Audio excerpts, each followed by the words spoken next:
GM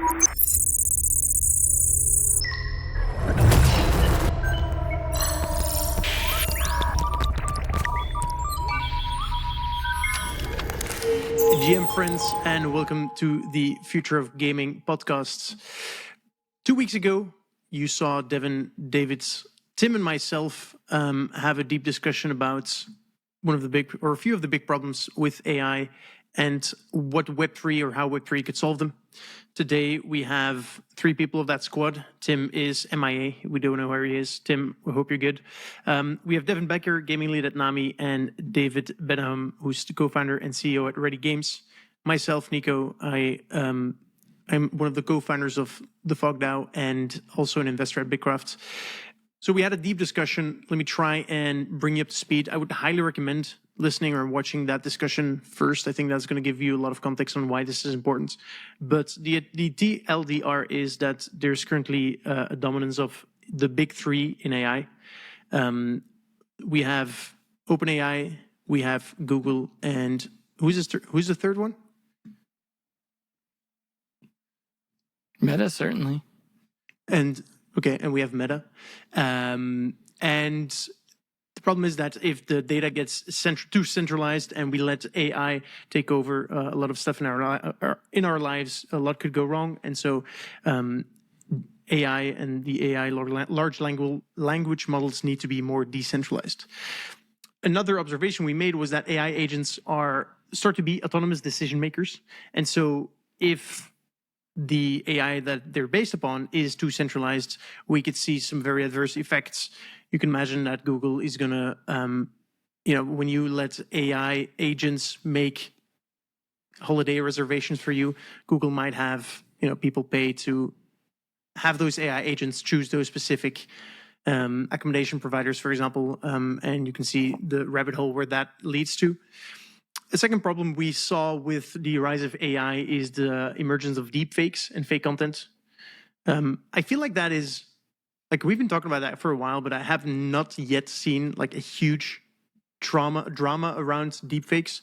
But I guess it's just something waiting to happen, and perhaps the next presidential race or something might see a global drama around that. But I think what we concluded was that using cryptographic signatures that can verify authenticity of content would be a great solution to solve the potential deepfake problem.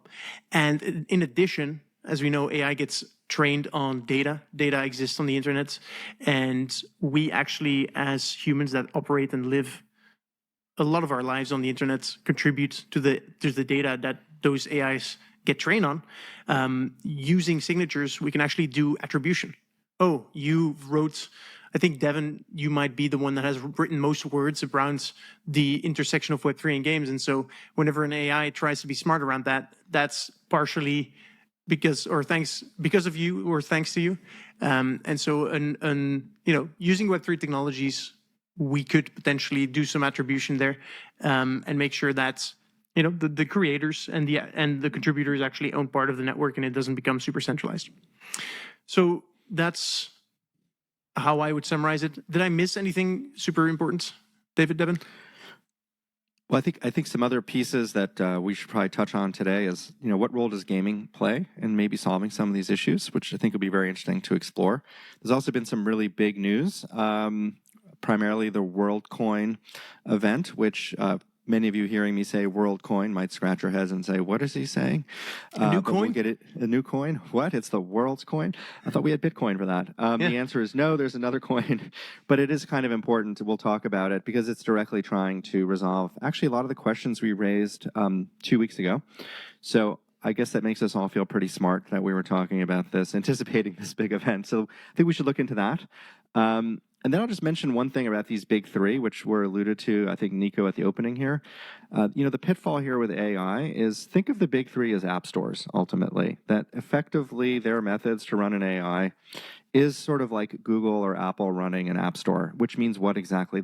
These big 3 have terms of service. They have criteria to use their large language models. And essentially, you're creating an application on their layer. And do we need another monolithic app store, totally centralized, to de facto control the way we use AI. That is actually where we're heading right now.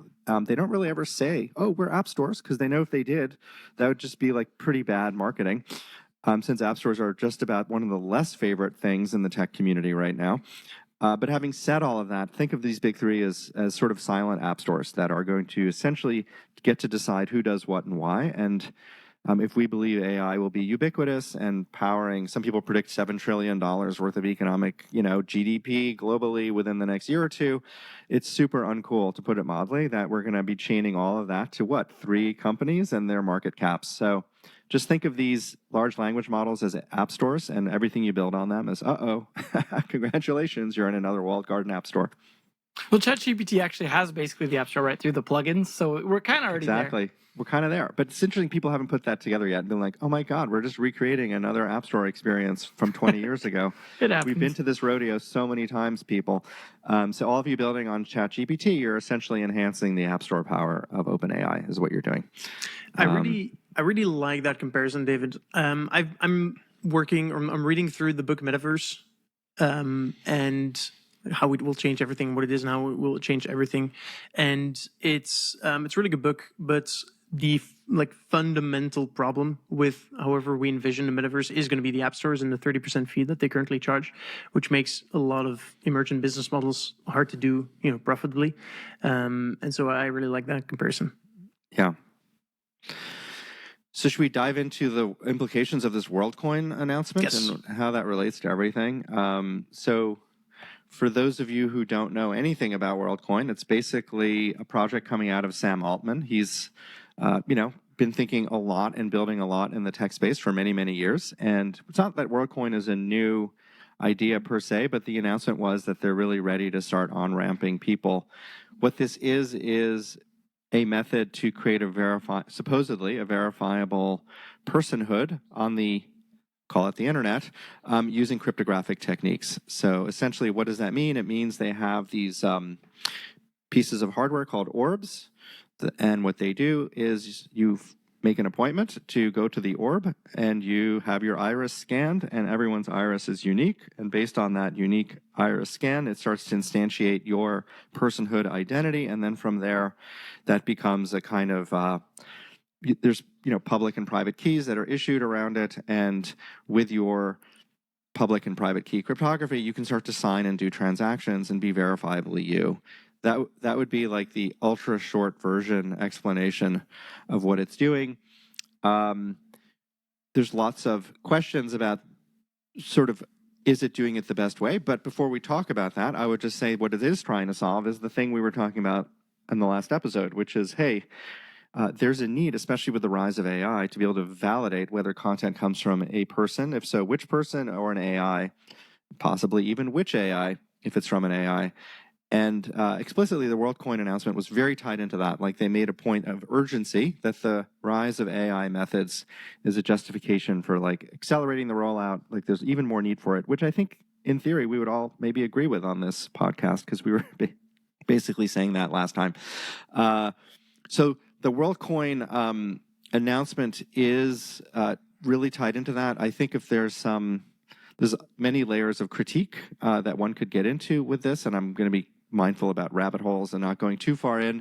Obviously, when you heard me describe this, the first thing you'll probably think of is going to see the orb. Like, that just sounds like some kind of physical labor, like I have to go somewhere and do this. And yes, that's a meaningful reality. So I think their goal is to get 2 billion people ultimately scanned and onboarded. That does feel ambitious in a way that we could all scratch our heads and say, well, isn't that kind of unrealistic? Crazy stuff has happened in this world. Who am I to say? But it just offhand, it does sound like a bit of a lift. They cite precedents, like in India, they've had methods for doing this type of scanning for Indian government IDs, which has been very successful in giving services. So it is feasible, but then you're dealing with a highly centralized kind of entity, in this case, a government doing it. And one of the pitfalls here is if it's highly centralized, it means there's all kinds of points of vulnerability where if you can get into the central, authority that's doing this, potentially you could have a really unfortunate takeover of all these identities. And if in fact that many people have signed up, you can imagine what a mess that would be, it would have really meaningful, horrific like implications. So that's the rabbit hole we start drifting towards, which is how do you decentralize this thing? Is it's too centralized? But at the core of it, they're trying to solve that problem.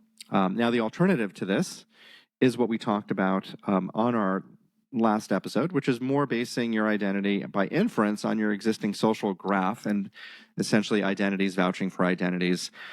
The critique around that is it's a bit potentially elitist, or in some way, when we say elitist, it's such an elastic word because it's not, it's elitist over the graph of the human, like entire global population. It does mean people that for whatever reason have had more access to computers early in life, did develop a social graph sooner rather than later. Yes, they're going to have more breadcrumbs. Yes, it'll be easier probably to instantiate some verifiable or infer some identity that's provable from that with a fair high level of confidence. However, many people do not have that experience, especially in developing economies, et cetera, et cetera. So that's a critique of that method. On the other hand, the appeal of that method is it is, well, you don't have to go to an orb, right? So that just seems for a lot of people probably better than a date with the orb. So that would be the prime alternative. I think most importantly is just to note that this is happening. I mean, I think this is being elevated now to a major discussion. How do we do this proof of personhood in light of the rise of AI? And I do believe that there's sort of an irony here, right? There are these huge monolithic visionary ideas like Worldcoin, which do feel kind of in contrast to a lot of how technology is developed, which is more iteratively and organically through a process. So that then brings us a little bit to the question of gaming and, the kind of in other environments that may help us develop these new standards and methods to identify personhood that are maybe lower stakes than something as high stake as your actual legal identity on day one. Gamer identities are valuable, they are meaningful, and gamers take them very seriously, and there's possibly hundreds of millions of hardcore gamers globally, maybe more. We can debate how many there are.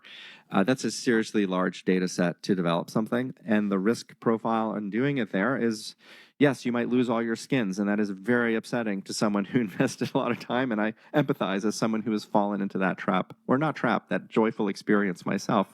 But it's different than losing the equivalent of your social security number and your banking, et cetera, et cetera. So I think there's a path here, which is interesting around these personhood questions around gaming, especially Web3 gaming, developing some of these standards and interoperable standards across games. So I'll sort of pause there, but that's a little summary, I think, of the news in the last 2 weeks of what we've seen. I don't know how you guys feel about Worldcoin or if you've thought much about it. So from my end, what I can tell you is that identity has been pretty top of mind for me, and I guess even for us as a firm. We've like, however you think about the future of the internet, I think you'll always end up in the same way of thinking as we had in our previous episode, where we need to be able to distinguish real people from bots on the internet where we won't be able to see them in the flesh. And so there are dozens, I think, different approaches to doing identity in Web3 and in the future of the internet. Worldcoin, as you said, is doing it in a kind of decentralized way, which is, I think, the way to go. And I think we all agree that when it comes to something as important as identity, decentralized or decentralization is better. There are some other approaches that don't rely on physical physical means, so you don't have to go somewhere. Don't have to get your iris scanned. We have made an investment in a company called Disco that relies on more centralized authorities, but that provide like decentralized identifiers. And so it's like a decentralized network, and you could own your government ID, and you keep it off the chain, but you can prove that you own your government ID on chain using ZK technology. And so it's like privacy preserving, decentralized identifiers. That's an approach. And there's a bunch of others. I would say, as you mentioned, David, it is important to, it's a good place to experiment within the gaming world. It is also an increasing problem within the gaming world. More and more, I would say in the Web2 world, cheating and hacking is really annoying for competitive gamers like myself. Obviously, as you said, like hardcore gamers are a subset of all of the gamers in the world, but still, it is a significant problem, and it's not going away anytime soon. Well, it's only going to increase or get worse from here. I would say that coming back from EthCC, so last week there was EthCC in Paris, and it also seemed quite top of mind for a lot of people there. Like just in general, decentralized identity, and our good friend, Lord and Savior Vitalik, did his whole speech or his whole talk at EthCC around account abstraction, which essentially allows us to program wallets, which gives us way more flexibility, and which could, for example, really easily allow you to give an AI agent a budget to book you a trip. I don't know, by the way, why we're always using that trip example, but it's kind of easy and a good example. But it's just funny that everyone uses that, and I find myself doing the same. Anyway, so it seems top of mind within the ETH community, this whole identity piece, and so it's timely that Worldcoin comes out with this. I guess my concluding thought around Worldcoin is it feels like I haven't been as close to the evolution of standards on the internet as both of you, but to me it always seems like it's sort of, as you mentioned, David, kind of organic. And also I think it doesn't feel like such a problem that people will go out of their way to do something in the physical world. And so it feels to me like we're likely going to see a kind of hybrid approach that might combine parts of the social graph and maybe some biometric data, which in my opinion, will more likely come from a phone, which is something that billions of people already have, than an iris scan. Anyway, that were my thoughts. Devin? Yeah, there's a lot of thoughts and a lot of stuff to unpack here in terms of like, because it's such a deep topic. But the thing that comes to mind, I mean, especially even related to the Worldcoin stuff, is having spent some time in cybersecurity, like pretty deep in the red team side, you really start to think a lot about identity and what it means, because identity, like theft, is just a huge part of that in terms of like. Security is really often about granting access to different people's of different identities, and therefore stealing or acting as those identities becomes your security access. Rather than, it's not about physical keys. A lot of times it's about being or acting as another person. And it's really interesting when you start to dive into the different ways of validating identity. And there's the concept of like three types of keys or passwords or ways of validating, which is something you have, something you know, or something you are, right? There's something you have is like a physical key or like a token generator, whatever it is, something you physically have that can be passed between people, that exists in a physical place that you may or may not have on you at a given time, right? Something you know is like passwords or some other piece of information that's stored, in your brain, and therefore you have to know it. The something you are is like biometric kind of stuff, right? And all of these have flaws, and which is why we go towards multi-factor authentication stuff. Like something you have can physically be stolen, misplaced, lost. You don't have it with you when you need to validate yourself. All those things, right? Something you know, absolutely, you could forget. You could change it too frequently. You end up relying on bad passwords because you need to remember it so often. There's all kinds of flaws with that, or managing a password manager that could then be accessed. And then so we go, oh, well, we've got the something you are, right? Biometrics. That's fine. But that has a lot of flaws that often don't get addressed, which is like, for one, some biometric things could change. Like, let's say you do the iris scan thing, and there's some aspects of the eye that could change for some reason or another, whether it be damage to your eye, whether it be mutation, cancer. Like there's so many things that happen. Like our body's constantly regenerating itself, right? Like the person you are today is in many ways very physically different from the person you were like 20 years ago, right? And even aspects of DNA could change, stuff like that, right? So that becomes its own like sort of problem. And the other aspect of that is if someone finds a way to mimic that or replicate that, that's a password I could never change. Right? Like if it's my DNA or my fingerprint or my iris or whatever, if they can fake that, I can't ever change that about myself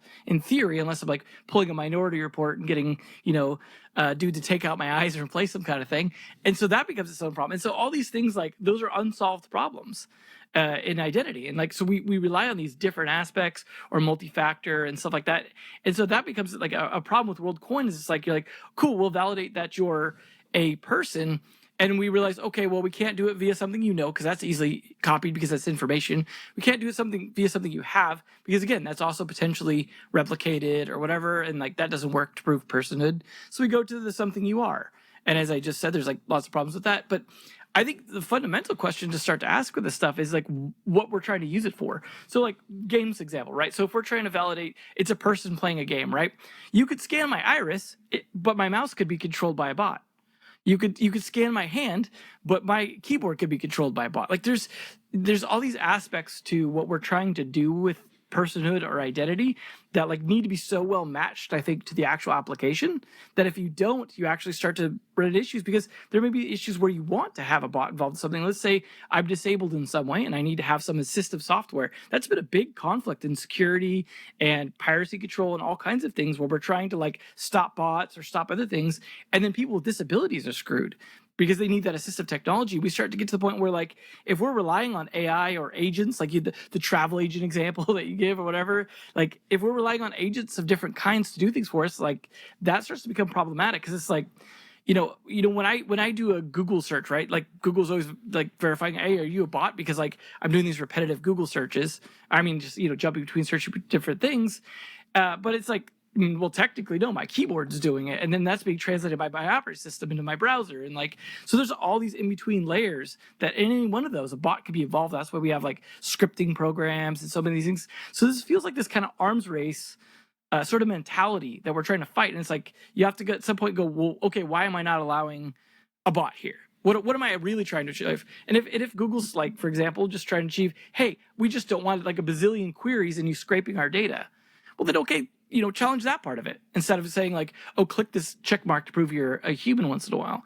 So with the games example, again, it's like, that's why we start to lean towards like statistical validation, right? Like, okay, well, what we really care about, not is this a person or not? We care about, is this performance what a person could do, right? Because that's what we're trying to match, is like the performance aspect to a physical person. And then you mix that up with the idea of like, it's not just about personhood, but also about unique identity. Like we're trying to prove this person and this person are the same person, or they're different persons, right? So there's all these problems when you start to pull it apart, that I think each particular area really needs to think about like the actual problem they're trying to solve. So if Worldcoin's trying to solve personhood, like, does that just mean like, okay, this isn't a robot, but it's like, couldn't a robot in theory have a human eye? Like, Terminator with the human skin? Like, you could start to get to that point where it's like, oh, all you're proving is that it has a human eye. You're not proving that it's a person. You're just proving it has a unique human eye. And like, so again, I just think it's not like these are unsolvable problems, but I think it's better to think about what the actual problem we're trying to solve is, rather than this general layer of identity that I think in itself might be unsolvable. So, okay. Can I, ahead, David? Nico. Can I push back a little bit, because I disagree with Devin. I think saying Please. that, Worldcoin won't work because you have these and these problem is just, that's, in my opinion, that's a bit of a straw man argument. Oh no, I don't agree with that. I think it could work, absolutely. Like, just to be clear, that's not what I'm saying.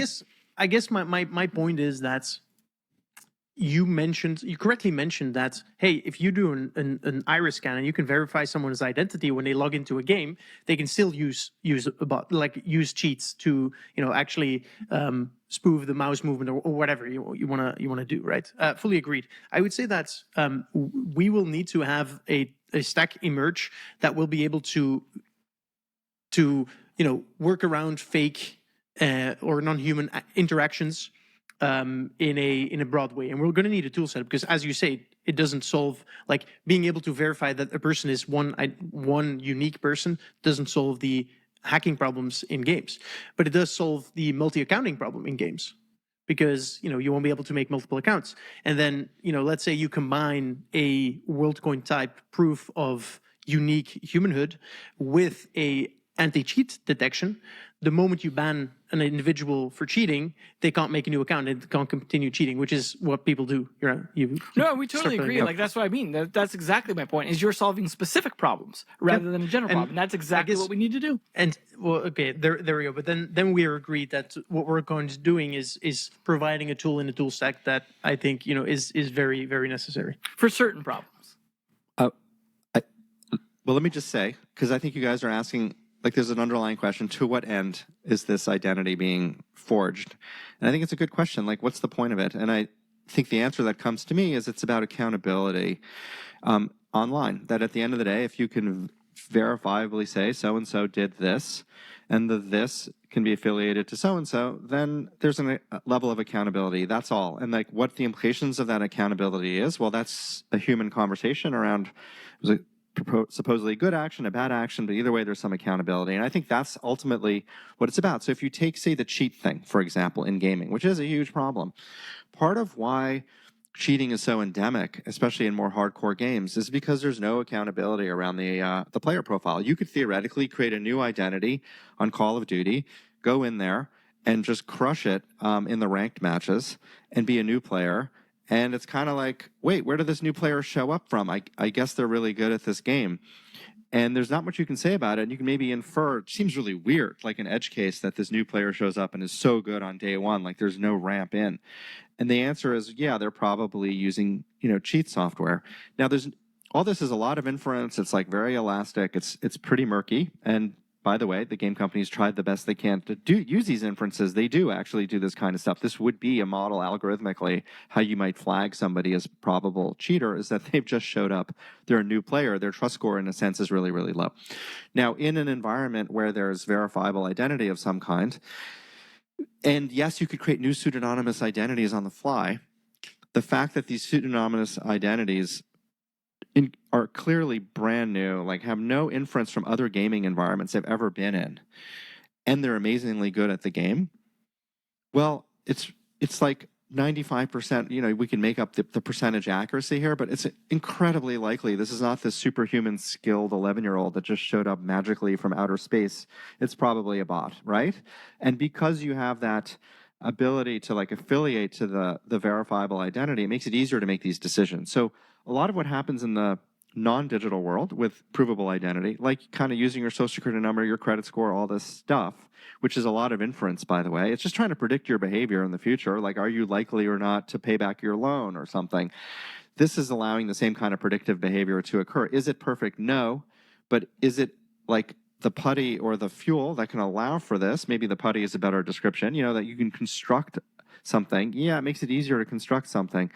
So I think that's where the provable identity helps. It helps in making it easier to validate authenticity.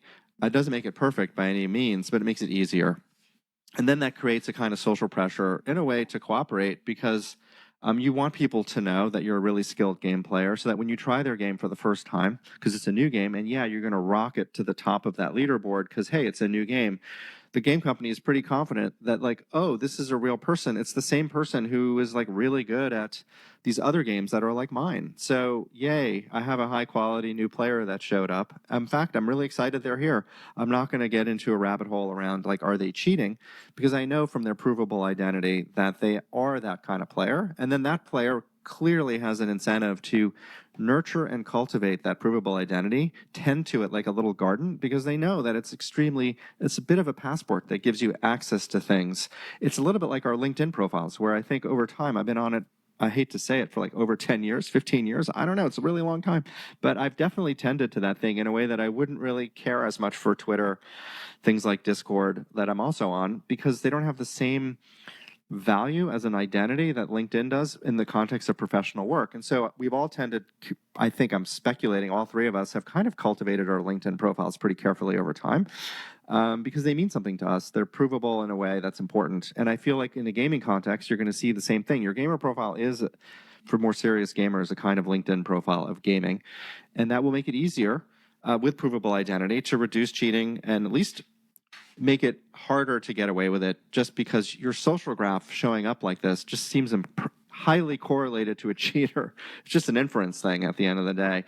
So I do think that's sort of the tie-in a little bit. Well, I think all three of us agree that reputation systems, essentially, that's what we're all talking about, are obviously like a good fit, right? Like especially with blockchain that has like the immutable history. I think we touched a little bit on this last time. Like that's clearly a solid use case, right? Like reputation tracking in some way, because it's like our identities are not like who we are is what we do over time. And that's what an identity kind of is. It's not a physical DNA construct. It's not whatever. It's just a series of actions over time that have been tracked in some way. And therefore that is now your identity construct. And I think you had mentioned, Nico, account abstraction, like in passing, which is a jargony term, but actually a very important concept that there's a reason it's ascending in kind of people's awareness. The notion of account abstraction is that you can have an identity and from there connect it to other proofs of identity, like other crypto wallets you might hold, et cetera. And that sort of top level identity that's abstraction, right? It's like an abstraction layer that allows you to connect to all these others that you're affiliated to, and that by doing that over time, it further validates your overall identity, right? Because it's like cross-referencing other things that you've connected. That is a very powerful concept, and it's a very blockchain-friendly concept because it allows you to kind of instantiate convenience wallets in products where they really want you to use like their wallet, and it's kind of like, oh, who needs another wallet? And the answer is, okay, on one level, I get it. On the other hand, if the onboarding is easy, it shouldn't be such a big deal. It's just like registering for a service. It's kind of created an inventory control system called a wallet on-chain, fine.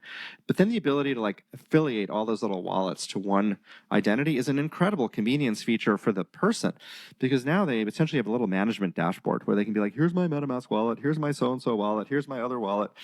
And they can potentially do transactions between them. Like in our case at Ready, we have built that kind of thing with the player identity as a kind of abstraction layer. And so that allows the players to link other wallets from other Web3 games into this kind of abstracted layer that we provide.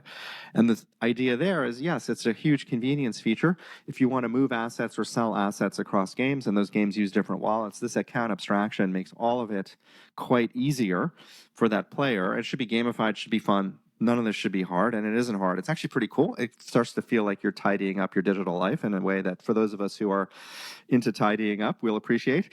But account abstraction is an important concept here, and it does relate to creating this provable identity, because as you get more and more accounts affiliated to this other master account, the provability of who you are gets really sky high, because all those sub-wallets have their own social networks potentially behind them, connections between wallets, et cetera, et cetera.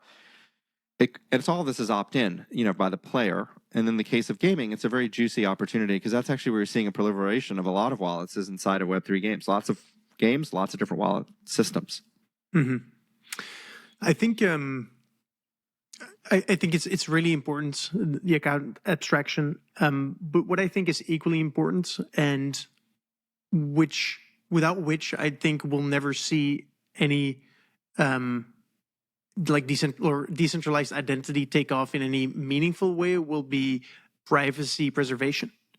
So using, zero knowledge technology, we will be able to prove that you've spent 5 years inside shooter games without revealing anything else, like just that.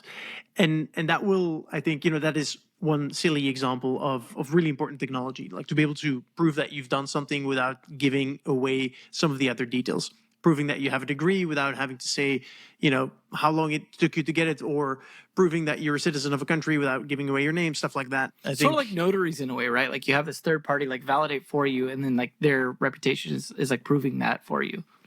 Yeah, exactly. Yeah, go ahead. Sorry, Nico. Well, I was just gonna finish with that. The technology is not yet there. Like that is being developed, and worked on quite a bit right now. But it feels like, to me, my prediction would be that only if that is there will we see any significant type of utilization of these decentralized identity technologies. I think if we apply a gamer lens to what you just described, Nico, in gaming, you can do very specific things in a game, like get a certain score, beat somebody in a certain level, etc. And then you get an achievement, right? The achievement is like a badge that encapsulates a recipe of things you did in the game, which makes you the blah, blah superstar. And there's a badge, right? And you get that badge. But the details of all of the specifics of who did you defeat, when did you defeat them, what level explicitly here and there did you get to? Well, you sort of trust that badge encapsulates those granular details. And I think what you're talking about here is a kind of achievement, ironically. So your achievement is you've been playing shooter games for 5 years.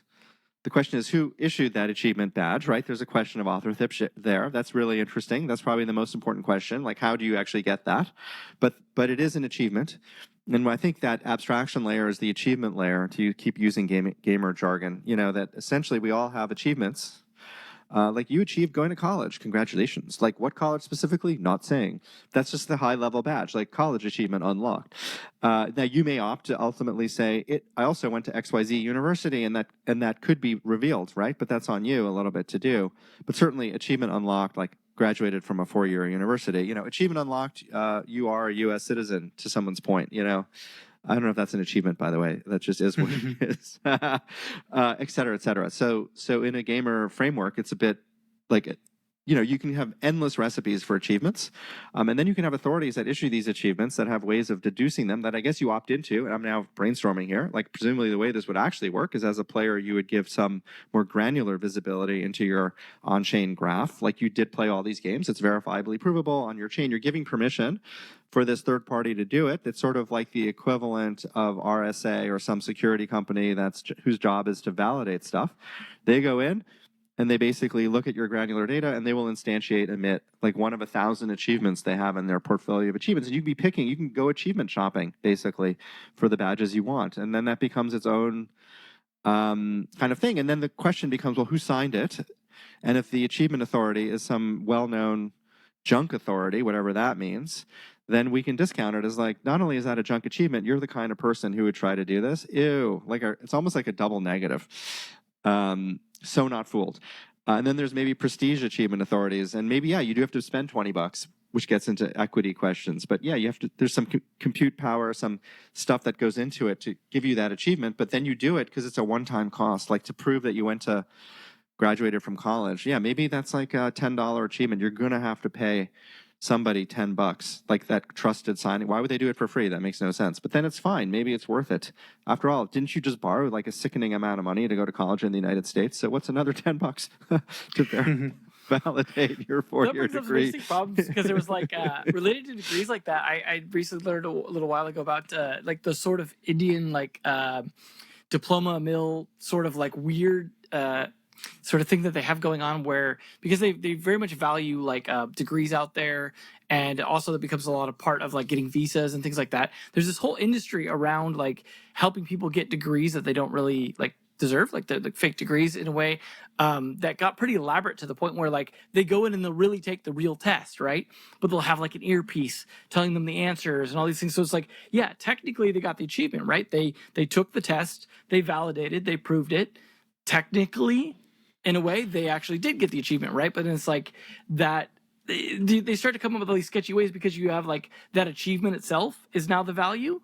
And so like the ways of getting the achievement start to find these weird workarounds or hacks or like, and then what's funny is I guess because like that achievement itself is what's valuable, they start holding that over their head where like if they charge huge amounts of money for this, and if the the recipient of this who's on like a visa doesn't start like paying the sort of blackmail extortion money later, they'll threaten to reveal it so they like get their visa pulled and like because now they've like established themselves in another country.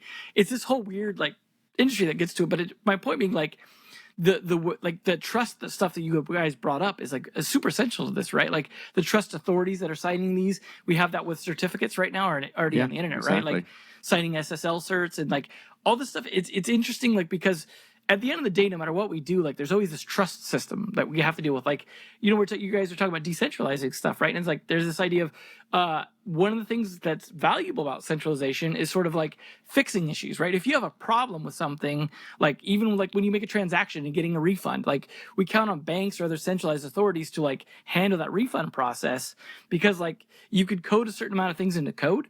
But if the code turns out to be incorrect in some way or exploitable, there's no other person to fix that for you, right? And so we start to go, okay, well, we don't want a centralized authority fixing that. What we'll do is we'll sort of empower certain individuals, and they have to all agree, and then we'll create these like pseudo democracies. And it's like no matter like how we try and take people out of it, we end up bringing people back into an extent and having to like sort of hand out pieces of trust or different trust systems or networks. At the end of the day, we like try and design those better and better in different ways, but we ultimately like we could make only a certain level of decentralization manageable without either making it like so fixable when there's a problem, or just like hope we can make enough, trustworthy people to be able to sort out issues. And I think it's an interesting problem because like you start to kind of explore that space in between the code is law and the law is law kind of thing, and hopefully can find a middle ground between the two. I mean, don't Can you think I- in the end? Yeah, go ahead. Can I Nico, just sorry. like jump in here because Devin, you lay out correctly that there's a bunch of problems with this approach and overly decentralizing things is probably not going to be the way to go, at least not in the near future. But David, when you were before illustrating a lot of the examples about identity for gamers, I think you perfectly made the point, and I'd like to point our listeners to this, that gaming is a perfect playground for this. And so all of the edge cases that Devin, you mentioned that could potentially arise feels like obviously we won't be able to fix them all, but I think we'll get, the 80-20 rule, we'll get 80% of the way there using these just games as an example. And I think that's going to, bring us a long way forward. Absolutely, I hope Yeah. so. Because all of these solutions, I think of them as mosaics, where ultimately it's these pieces that come together to ultimately formulate an inference around the trust and the authority on the identity. Some of those pieces will come from very centralized authorities. Like it's possible that like Worldcoin will be running, there'll be orbs, and you'll have some signature coming out of Worldcoin that is based on your iris, and that's a very different kind of level of thing. But that's just one chip in your overall matrix. The other chip might be your social graph on things like LinkedIn and Twitter that you found a way to, or I should say X, that you found a way to connect to. And it's not like one is better than the other, but maybe they're better together is the way to think about it. That Yes. more is better, essentially. And gaming is this really great environment where you can simulate that mosaic, right? Because different publishers will have different types of gamer identity. Then there's a whole sort of secondary world of things like Twitch streams and Discord, where the same identity might be contributing on Twitch, like they may be streaming, or they may be like a heavy contributor on Discord. When you figure out a way to connect that to the mosaic, it gets even juicier because now there's this other level of credibility. It means it's so meaningful that that person has this sort of history there. Gives you more confidence in the trust, essentially. It's harder to fake that stuff over time, right? There's just a longevity to engaging on Twitch or engaging on Discord. If you've been on it for 3 or 4 years, it's just what it is that you have been, and that's really interesting. Probably a human being. Let me give you an interesting example around games, like specifically with like problems with centralization. Like, because the flip side of what I was saying about solving problems with centralization also has like the opposite, where the adversaries or the thieves or whatever can use that sort of like help from centralization against you. So like this happens a lot with Ubisoft and like my experience in the Rainbow Six Siege world, being a commentator for a while, and I also experienced this personally recently, is account theft becomes a big thing because you could have two-factor, you could have all email addresses, you can have all these things, but at the end of the day, chat support ends up being like your biggest enemy, because I've seen so many pros have their accounts stolen by chat support, essentially, because what happens is you need someone to be helpful, right, to help handle these problems that the sort of code is law area can't help with, right? You need people to help with it, and those people are doing technically the right thing and trusting, and they're being trustworthy, right? Ubisoft's not actually technically being the bad guy here, but when they go to help you out, they might actually be helping out the criminal. So they had some of these interesting ways to try and validate that you were the right person, right? So they would go like, okay, well, like show me the Steam receipt of you buying the game, or like this particular old game that I see on your record that you had bought. Show me like the receipt proving it. And it's like, well, on one hand, you might not have that receipt, right? You might not be able to prove that. And then are you locked out? Do they have to give you another option?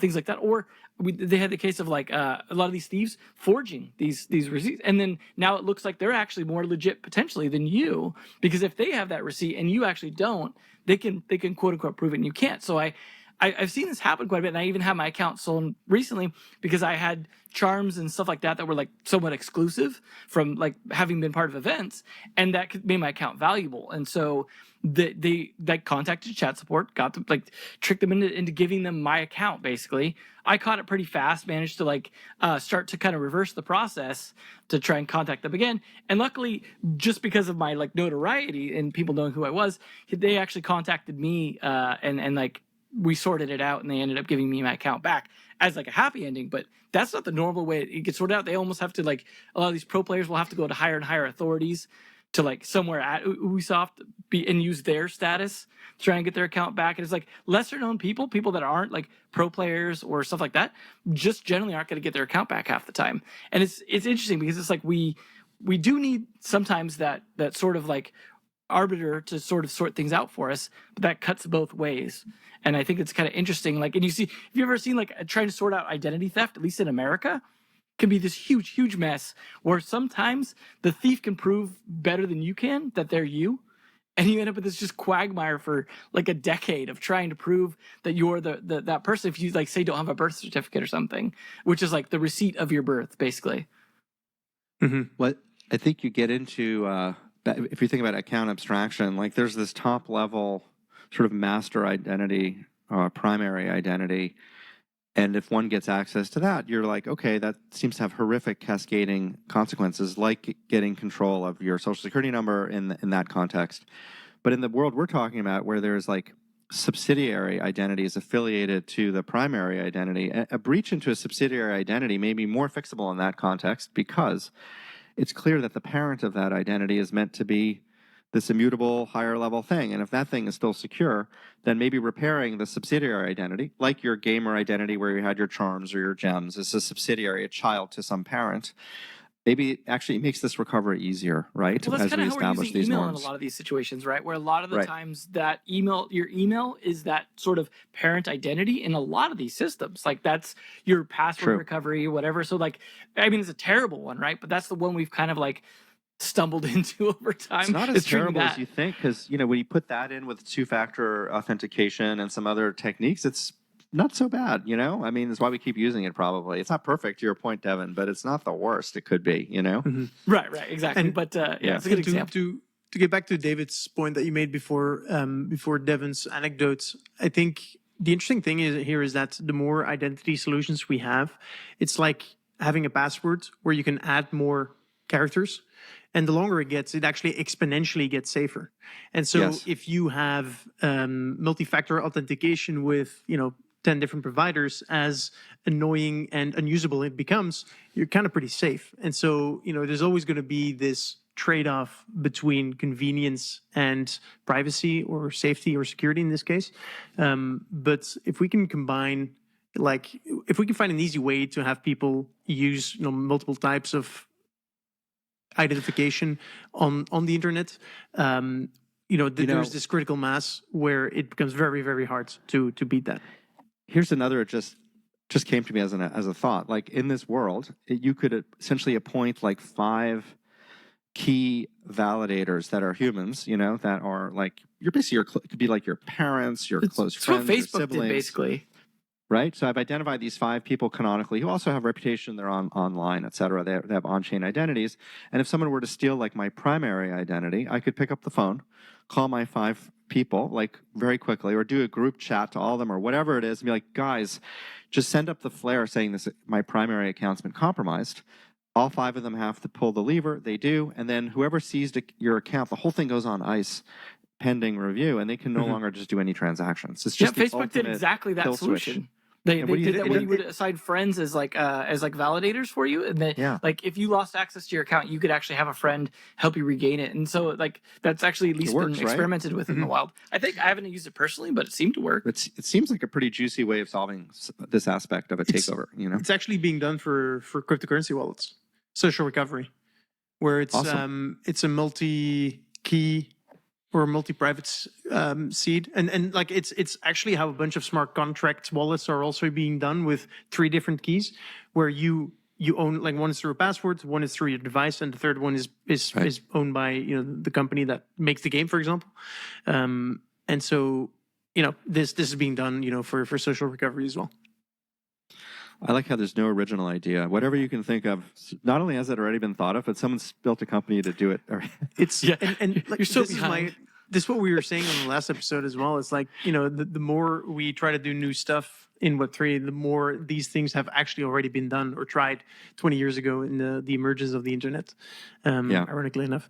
I have one last point that I think is kind of relevant in this discussion, and it's an emerging business model or an emerging way of interacting with consumers that makes this increasingly important, this discussion. And it is actually the use of airdrops.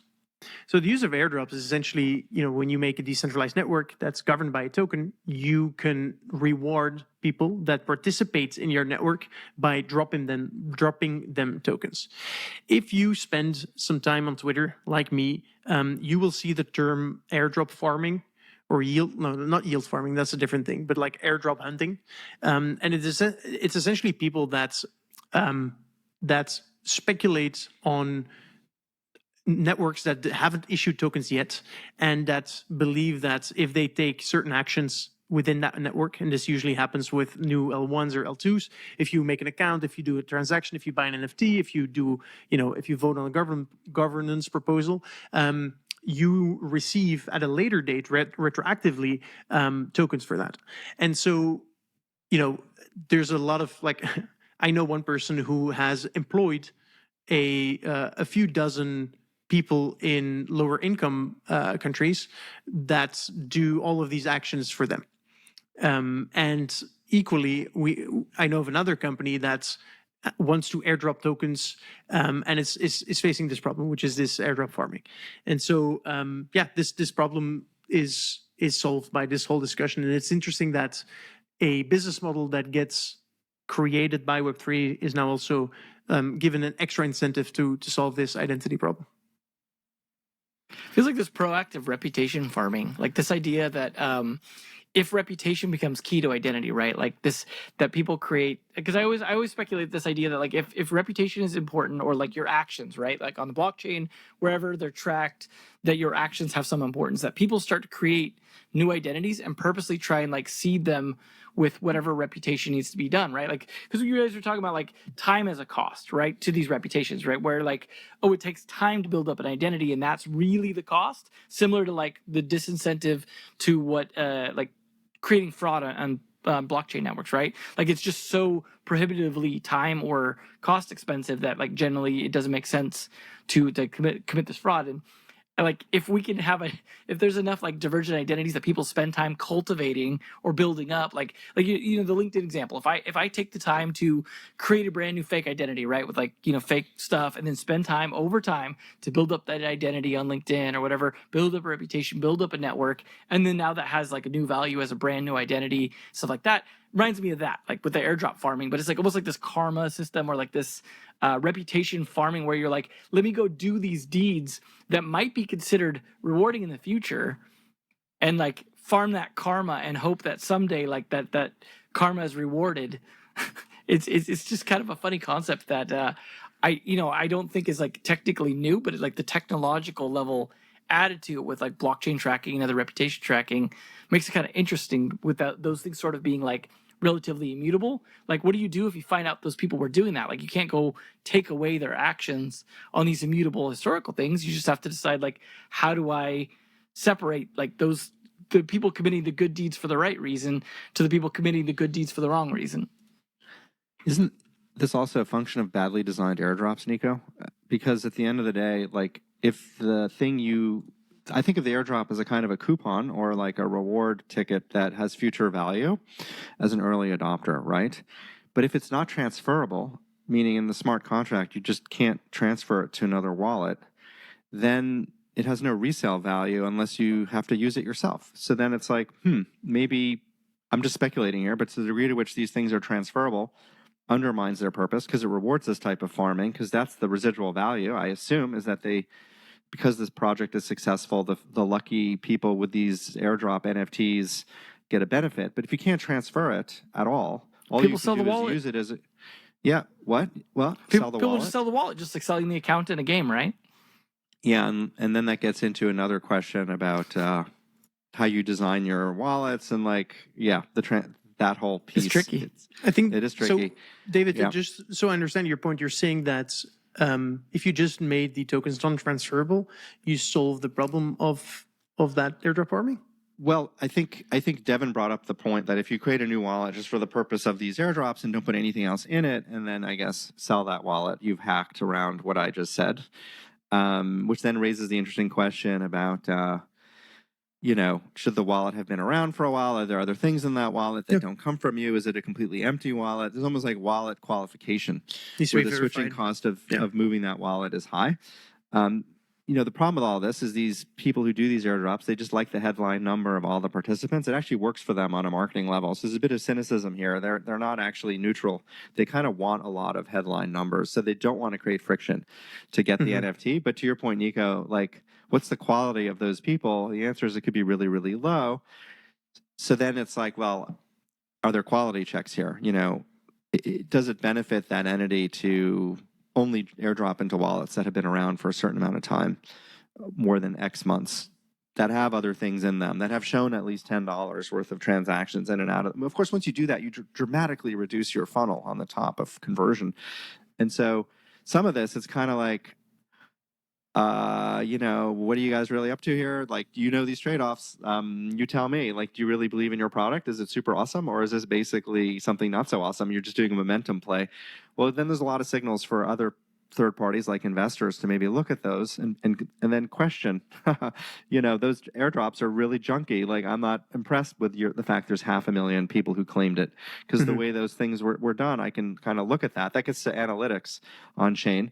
If you could then scan all the people who got those NFTs and then identify the relative age of those wallets, how new are they? You could probably very quickly figure out how much of them were scammy.